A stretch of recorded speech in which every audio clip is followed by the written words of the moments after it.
கவலை இல்லாம colour print பண்ணுங்க, அதுவும் மிக குறைஞ்ச விலையில. Epson eco tank printers. இது வெறும் ஃபேபுலஸ் இல்ல, இது டோட்டலி பிரிண்டபிளஸ். பெண்களுக்கு வந்து பொறுமை அதிகம். அதனால்தான் பொறுமைக்கு எப்ப ஒரு இலக்கணம் யாருன்னா பூமாதேவி. ஏன்னா பூமி சயின்ஸ் பிரகாரம் தாங்கி கொண்டிருக்கிறது. கஷ்டத்துலாம் தாங்கக்கூடிய சக்தி பூமிக்கு இருக்கிற காரணத்தினால்தான் ஒப்பிட்டு பேசுகிற போது பெண்களை பூமாதேவி என்றார். கல்விக்கு யார் கடவுள் என்று சொன்னால் சரஸ்வதி என்று சொன்னார்கள். செல்வத்துக்கு யார் கடவுள் என்று சொன்னால் லட்சுமி என்று சொன்னார். ஆக இப்படி பெண்களைத்தான் எல்லாத்துக்கும் அடையாளப்படுத்துகிறார். ஆனால் அப்படிப்பட்ட பெண்களுக்கு ஜனநாயகத்திலே ஓட்டு இல்லா என்று சொன்னால் ஒரு காலத்தில் ஓட்டே இல்லை. ஆண்களுக்கு மட்டும்தான் ஓட்டு, பெண்களுக்கு ஓட்டு இல்லை என்ற ஒரு நிலை இருந்தது. அது என்னுடைய பாட்டன் நீதி கட்சி அவர்தான் பெண்களுக்கு ஓட்டு கொடுக்க வேண்டும் என்று சொன்ன இயக்கம் என்னுடைய பாட்டன் கட்சி நீதி கட்சி தான். பெண்களுக்கு வாக்கு உரிமை தந்த இயக்கம் நீதி கட்சி. அதனால்தான் தந்தை பெரியார் சொன்னார், நாட்டுக்கு கண்கள் பெண்கள் என்று சொல்லுகிறோம், வீட்டுக்கே கண்கள் பெண்கள் என்று தான் சொல்லுகிறோம். ஆனால் அப்படிப்பட்ட பெண்களை படிக்க வேண்டும் என்று சொன்னவர் தந்தை பெரியார். அவருக்கு பின்னால் இருந்த ஆட்சி பொறுப்பில் ஏற்ற பேரறிஞர் அண்ணாவும் கலைஞரும் பெண்களுக்கு ஏதாவது திட்டங்கள் செய்ய வேண்டும் என்று எண்ணியவர்கள். அதனால்தான் கலைஞர் முதலமைச்சர் ஆன உடனேயே அவர் என்ன செய்தாருன்னா, ஏன்னா நம்ம ஊர் திருவண்ணாமலை அண்ணாமலையார் திருக்கோயில் இருக்கிற ஊர். இந்த ஊர், இந்த திருக்கோயிலுக்கு 5 தர்மகத்தை ஆண்களை போட்டுக் கொண்டிருந்தார். கலைஞர் ஆட்சிக்கு வந்தவுடனே கையெழுத்து போட்டார். அது என்ன 5 பேரும் ஆண்களை, ஏன் பெண்களுக்கு தர்மகத்தாருக்கு தெரியாதா? அதனால் தமிழ்நாட்டில் இருக்கிற எல்லா திருக்கோயிலுக்கும் பெண்களும் அரங்காவலராக இருக்க வேண்டும் என்று கையெழுத்து போட்டு அரங்காவலர் நினைத்தது கலைஞர் ஆட்சி. கலைஞர் தான் பண்ணார். காவல்துறை, இந்த காவல்துறையில யாரு இருந்தாங்கன்னு சொன்னா போலீஸ்ல ஆண்கள் தான் இருந்தாங்க. கலைஞர் யோசனை பண்ணார், கல்விக்கே தெய்வம் சரஸ்வதினு சொல்லிவிட்டு அவங்க போலீஸ் வேலை போடுறேன்னு நியாயம் அப்படின்னு இந்தியாவிலே பெண்களை போலீஸ் ஆக்க வேண்டும் என்ற கையெழுத்து போட்டு போலீஸ் ஆக்கியது கலைஞர் தான். இந்தியாவிலே அவர் தான் பண்ணார், வேற யாரும் பண்ணார். அதோடு மட்டுமல்ல, ஆரம்ப பள்ளிக்கூடத்தில் ஆசிரியர்கள் யாருன்னா பெண்கள் தான் இருக்கணும்னு சொன்னார் கலைஞர். ஏன்னா குழந்தையை பெற்றெடுத்து ஈன்றெடுத்து 10 மாதம் சுமந்து அதை பால் விட்டு சீராட்டி ஒரு குழந்தையை வளர்ப்பது பெண்கள் தான். அவங்க ஆரம்ப பள்ளிக்கூடத்தில் ஆசிரியராக இருந்தால்தான் ஒழுங்காக பள்ளிகளுக்கு போதிப்பார். ஆனால் ஆரம்ப பள்ளிக்கூடத்தில் ஆண்களுடன் பெண்கள் தான் ஆசிரியராக இருக்க வேண்டும் என்று ஆணை பிறப்பித்தது கலைஞர் தான். அது மட்டும் போராது, இந்த பெண்கள் சுயமாக சிந்தித்து தனக்கு வருமானத்தை ஈட்ட வேண்டும் என்பதற்காக இந்தியாவில் எந்த முதலமைச்சருக்கு தோணாத பொழுது கலைஞருக்கு தான் தோணுச்சு. ஆனால் அவர் தான் இந்தியாவிலே முதல்வராக தமிழ்நாட்டில் மகளிர் சுய உதவி குழு என்ற ஒன்றை உருவாக்கியது கலைஞர் தான். அதுக்கு அவர்கள் கையெழுத்து.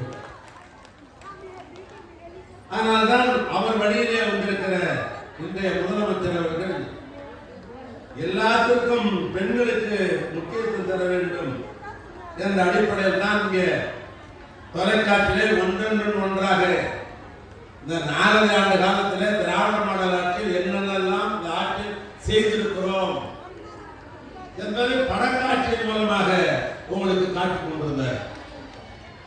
அதான் விடியல் பயணம் என்ற இந்த போக்குவரத்து விடியல் பயணத்தை பெண்களுக்காக கொண்டு வந்தவர் அவர்தான்.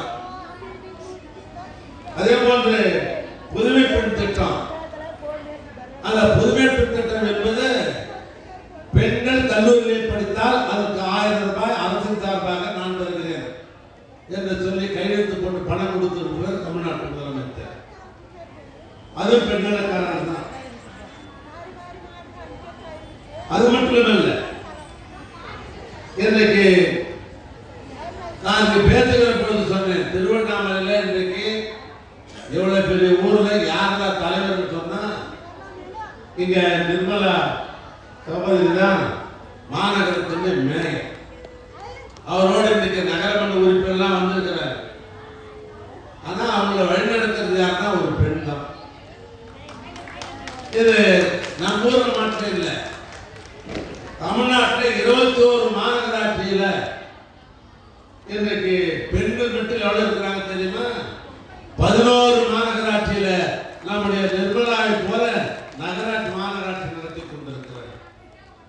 இருக்கிற 21 மெஜாரிட்டி யாருன்னா பெண்கள் தான் 11 பேர், ஆண்கள் 10 பேர் தான். அந்த வகையில் தான் இந்த ஆட்சியில தமிழ்நாட்டு முதலமைச்சராக இருக்கிறார் மு.க. ஸ்டாலின் அவர்கள் இன்றைக்கு பல்வேறு வகையிலே இந்த பெண்களுக்கு முக்கியத்துவம் தர வேண்டும் என்ற அடிப்படையில் தான் பெண்களுக்கு காலையிலிருந்து மாலை வரை உழைத்துக் கொண்டிருக்கிறார். அவளுக்கு ஒரு உரிமையை தர வேண்டும், அரசின் சார்பாக உரிமையை தர வேண்டும். இலவசம் கிடையாது, உரிமை. அரசின் சார்பாக அவளுக்கு ஒரு உரிமையை தர வேண்டும் என்ற அடிப்படையில் தான் நம்முடைய தமிழ்நாட்டு முதலமைச்சர் அவர்கள் இந்த கலைஞர் நூற்றாண்டு விழாவை முன்னிட்டு கலைஞர் உரிமை தொகை என்று மாதம் எப்படி பொங்கலுக்கு நம்ம அண்ணன் தம்பி பொங்கல் வரிசை கொடுக்குற மாதிரி மாதம் இன்றைக்கு பொங்கல் வரிசையை போல தமிழ்நாட்டு முதலமைச்சர் 1000 ரூபாயை தமிழ்நாட்டிலே 1,75,498 என்ற அன்பு சகோதரர்களுக்கு மாதம் கொடுக்கப்பட்டிருந்தார். இப்படிப்பட்ட நிலையில் தான் எங்களை பார்த்து அமைச்சர்கள் வெளியே போகிற பொழுது பல பேர் மனு கொடுத்தாங்க. எங்களது விடுபட்டு போச்சு. என் வீட்டுக்கு வந்து பதிவு செய்கிற பொழுது அன்னைக்கு செல்லுல சிக்னல் இல்லை. நான் வெளியூர் போயிருந்த பொழுது என் ஊர்ல மகளிர் உரிமைத்துறை பதிவு செய்துட்டாங்க. நான் ஆஸ்பத்திரியில் 1 வார காலம் ஆஸ்பத்திரியில் இருந்த பொழுது என் ஊர்ல மகளிர் உரிமைத்துறை பாலத்தை கொடுத்து போயிட்டாங்க.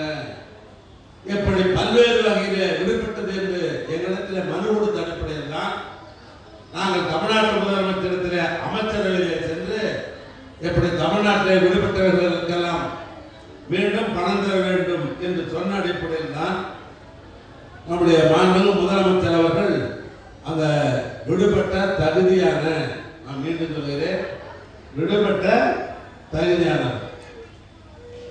நான் இருக்கிறேன். என்னுடைய மனைவி பெண் தான். என் மனைவி ஒரு 1000 ரூபாய் என் வீட்டுக்காரர் மந்திரியா இருக்கிறார், அதனால நானும் ஒரு 1000 ரூபாய் வாங்கிடலாம் அப்படின்னு என் வீட்டுக்காரர் நினைச்சா அது நியாயமா? யோசனை பண்ணலாம். சரி, நான் சொல்றேன் மேயர், வணக்கம் சொல்றேன் மேயர் சகோதரி நிர்மலா, அது நானே மேயர் ஒரு 1000 ரூபாய் அப்ளிகேஷன் கொடுத்து நாமளும் வாங்கிடலாம் அப்படின்னு வாங்கினா அது நியாயமா? எனக்கு முன்னால் உட்கார்ந்து இருக்கிறார் சீதர், முன்னாள் இந்த நகராட்சியுடைய சேர்மனா இருக்கிறார். மாதிரி கல்யாண மண்டபம் கோடிக்கணக்கான ரூபாய் செலவில் கட்டியிருக்கிறார் இங்க பன்னீர்செல்வம். அதுக்கு பக்கத்துல குட்டி புகழேந்தி அவருடைய மனைவி நகரமன்றத்தினுடைய உறுப்பினராக, மாநகரத்தினுடைய உறுப்பினராக ஓட்டர் வைத்துக் கொண்டு பெரியார் விஜயன் பஸ் ஸ்டாண்ட ஒரு நாளைக்கு 3 லட்சம் 4 லட்சம் ரூபாய் லாபம் ஹோட்டல் நடத்தி கொண்டிருக்கிறார். இப்ப இவரெல்லாம் மனைவிங்க, எங்க வீட்டுக்காரெல்லாம் செல்வாக்காக இருக்கிறார், மந்திரிக்காரங்களே போகிறார்.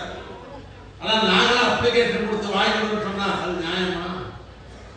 எல்லாம் நியாயம் இல்லை. என் மனைவி வாங்குவதோ இங்க மேயர் சகோதரி வாங்குவதோ கோடிக்கணக்கான ரூபாய் இன்றைக்கு பிசினஸ் வச்சிருக்கிற முன்னால் உட்கார்ந்து இருக்கிற தலைவர்கள் எல்லாம் அவருடைய மனைவி அப்ளிகேஷன் கொடுத்து வாங்கினா நியாயமா?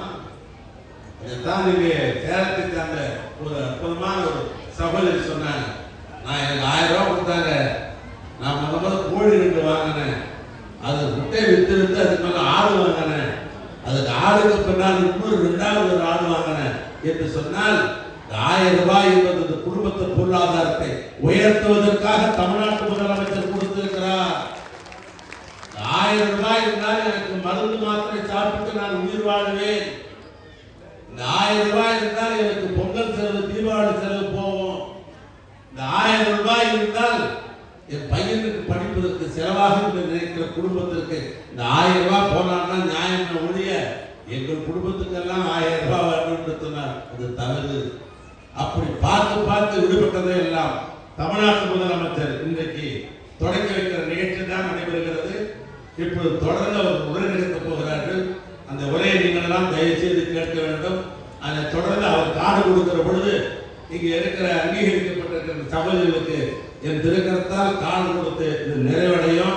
அதனால் வந்திருக்கிற சகோதரிகளை இந்த ஆட்சிக்கு இன்றைக்கு நீங்கள் உறுதுணையாக இருந்திட வேண்டும் என்று கேட்டு காடுகள் பெறுகிற வாழ்த்து சகோதரிகளுக்கு என் வாழ்த்துக்களை சொல்லி உரையை நான் நிறைவு செய்கிறேன். நன்றி, வணக்கம்.